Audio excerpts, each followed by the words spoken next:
G'day my friends, and welcome to part 2 of I'm Worried. I'm worried too, and yes, I am concerned about the global tipping point.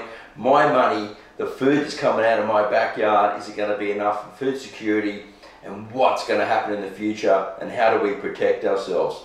Well, the first thing is we need to actually start thinking about going back to sort of these old homesteading methods. You know, preserving our food, drying our food, buying in bulk, saving up and storing, and getting prepared for what may happen. Now, think about it this way. You're going, oh Marty, don't talk about doom and gloom. Well, I'm not. What I'm saying is you need to find ways, if inflation keeps going whoosh, and interest rates keep going whoosh, to keep dollars in your pocket. Because it could be, you know, I don't know your problem. How much money you've got, how much you need, what your budgets are. Everyone is different, right? My place here, I've got a low rent and I'm pretty much got security here, and I can grow food, and I've got a small income, a very small income coming in.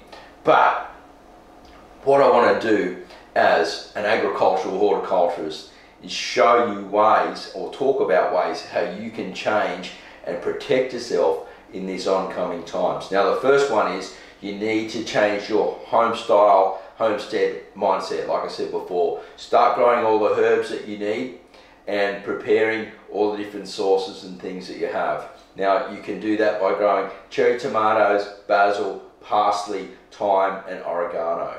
Now if it's coming in the season where you go, oh Marty, it's too cold, I can't grow that stuff now, start getting the seed together, start collecting your pots, start collecting whatever you need, your fertilizers, things like that. Just buy a little bit at a time, store it away, get a little mini greenhouse so you can get up and running early and start saving money as soon as that season is upon us. Now where I am, we're going in the summer, we're in the middle of spring, La Nina, so the weather's absolutely crap. It's raining at the moment outside, that's why I'm in here.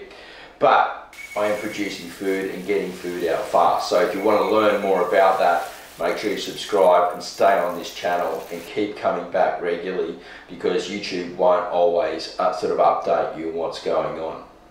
So we can also grow microgreens, buy your seed in bulk, and you can grow your microgreens for years if you just spend like anywhere from sort of $50 to $80 in a big bag of, say, radish seed, pea seed, anything that you would like to eat that you find tasty, and even look at growing some of your own sprouts such as alfalfa and things like that. But generally alfalfa I find is quite cheap, so look at what's expensive and what's cheap. Like I buy a bunch of basil, $3 in the shop at the moment, and I'd have to buy 2 bunches just to make a feed for my daughter and I. Now if there's a big family you might have to buy 6.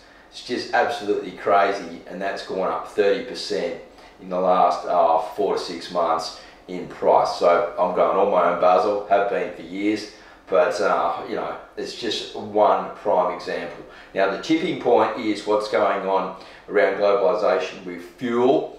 We're actually we need fuel, this energy, to grow all this food, right? So it's pushing prices up and it's making things worse. Obviously all the energy crisis around the world with the globe and everything like that is balancing, it's flipping it on its tipping point, right? So we need to stay focused. We don't know how long this is going to go on for, or even if it's going to get worse, and they're not telling us what's going on. They want to actually, in the media, keep your head in the sand and just keep you focused on what they're telling you so they can sell more ads, right? The media is all about advertising, selling ad space and doing that type of thing. They don't really care about you so much. I care about you. That's why I'm here talking about what we can do, changing our way that we think, feel and about food, and about how we take care of our place where we live. We regenerate the land, take care of our land, become custodians.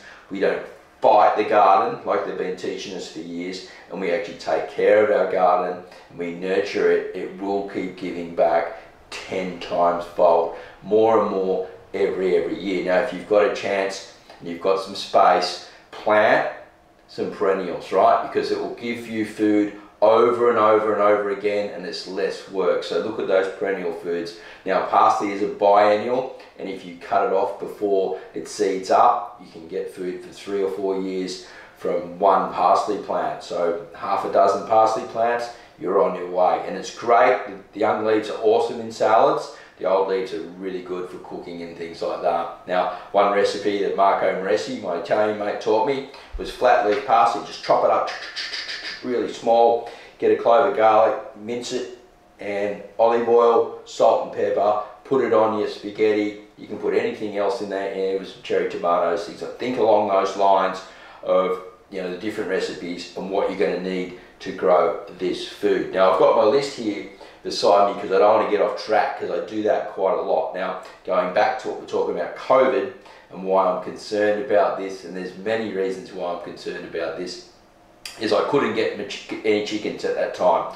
Not could I not get toilet roll paper, right? Who went through all that? I couldn't get any chickens. I went everywhere, co-ops, places, I got nuts, sold out.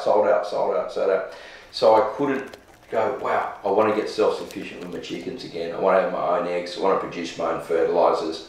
I want to have chilling. I want to actually get them working for me and save money and produce food for my friends and neighbours and things like that. But I've got chickens now, totally stoked, and they're a part of my self-sufficient homestead here on the north coast of Australia in the Byron Shire. Now, in the rest of my list, I've got here what we should be doing, in my opinion. Well, I've pretty much gone over that. I think you need to look at stepping back, buying bulk, homestead mindset, and then you will move forward. We need to be concerned about what's going on with the food future, right? So food future is, a lot of people don't know this, but the cattle are being fed grain that are being farmed by big farms, big energy, and in certain places like America and things, that's subsidised. Not so much in Australia, but we are feeding grain, a lot of grain, to our cattle, and that grain needs to be grown using energy, so using diesel fuel, and then actually, like, the seed is getting more expensive, the fuel's getting more expensive, the fertilizer's getting more expensive, and so up goes the prices, and boom, we've got some big problems on our food costs and rising costs and inflation. Now, I know that I'm seeing around about 20 to 30%. Now, let me know what you're seeing in the comments box down below where you live. Has it raised 10%, 20%, maybe even more? I don't know. So what you need to do is start growing your own food. Look at worm farming, look at composting so you can produce your own fertilizers, save money. All the imports that are coming into your house that are coming out from when you're doing your vegetable shopping, keep it, start composting it.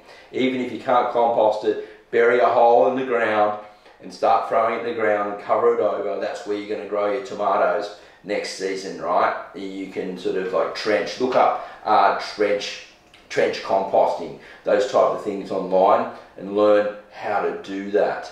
Now, with the ongoing situation, things possibly could get worse, so I'll keep you updated and how to move forward in this and let you know why I'm worried. So you could just end up seeing I'm Worried 3, and we'll be talking about more about globalization, more about these problems and how to protect ourselves going into the future. All right, have a great day, happy everything. Make sure you subscribe before you go, and we'll see you at the next video real soon. Bye for now.